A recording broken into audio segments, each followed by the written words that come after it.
set of jaws. And that's for grabbing the... Grabbing whatever. It's not powerful enough to lift very much, but what we would do is just grab a hold of something and then send the diver down along the tether to... Oh, so that goes on the drone, does it? Yep. Fits right on. It's right for on grabbing the whatever the drone finds. Yep. Then you don't got to grab it. And there's camera in it, and you just mount a phone or whatever.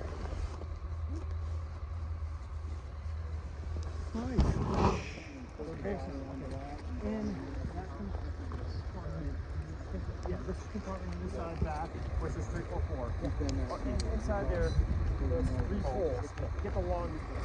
The second thing is, in this kit, there is a... Feel free to take pictures with it. Phil, what did you say? Okay. Alright. Hang on, waving me. We keep it simple. My guys are not good at 5 You can't rub your belly at the same time. No, I tried it before I went like this. Scooter! What's up? What's up?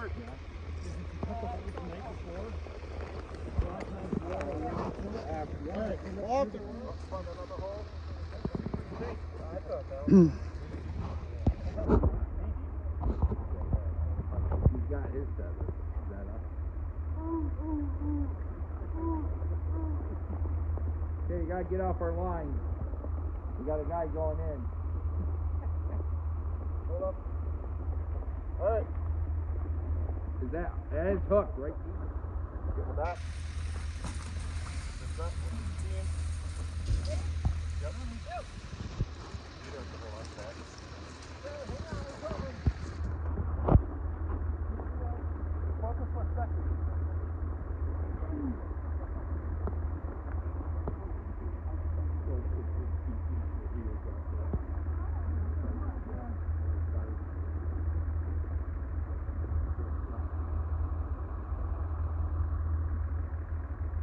That first inch and a half, that was that first couple of days that was really cold.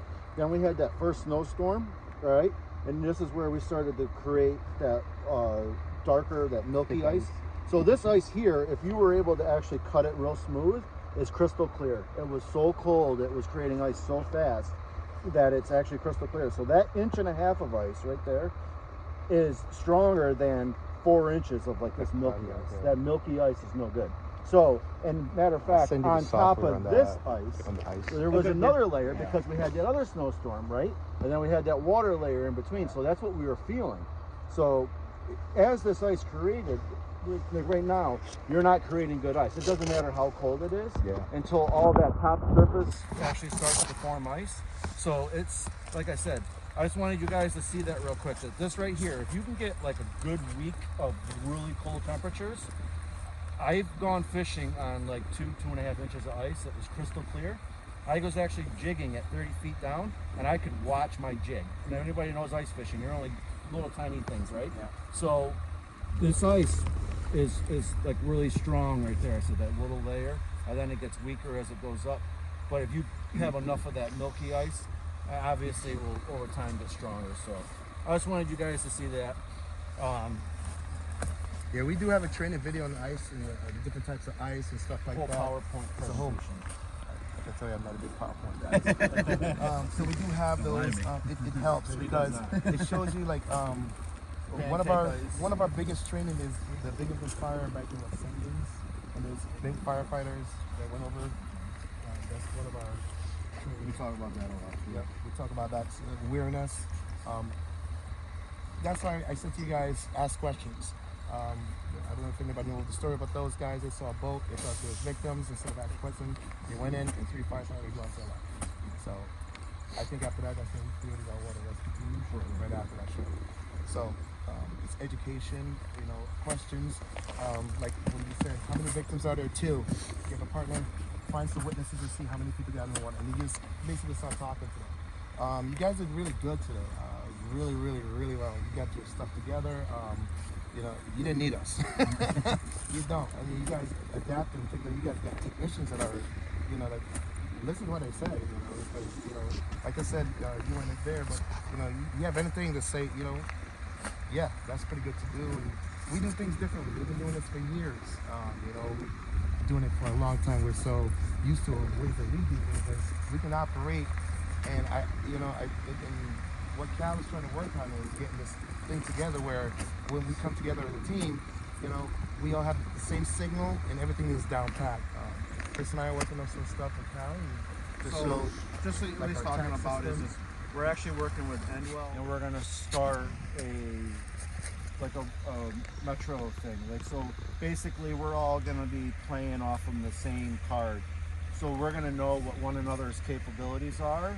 And for example, we had a call this week, early in the week, for a river rescue, possible river rescue. Somebody standing on the bridge. All the boat launches we were unable to launch any of our traditional boats.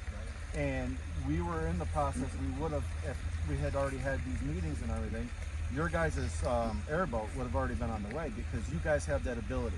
So we all have a little bit of different things. We have the REC, you guys have a sled, you guys have an airboat, we have two rescue boats, we have a prop, and we have a jet drive, okay?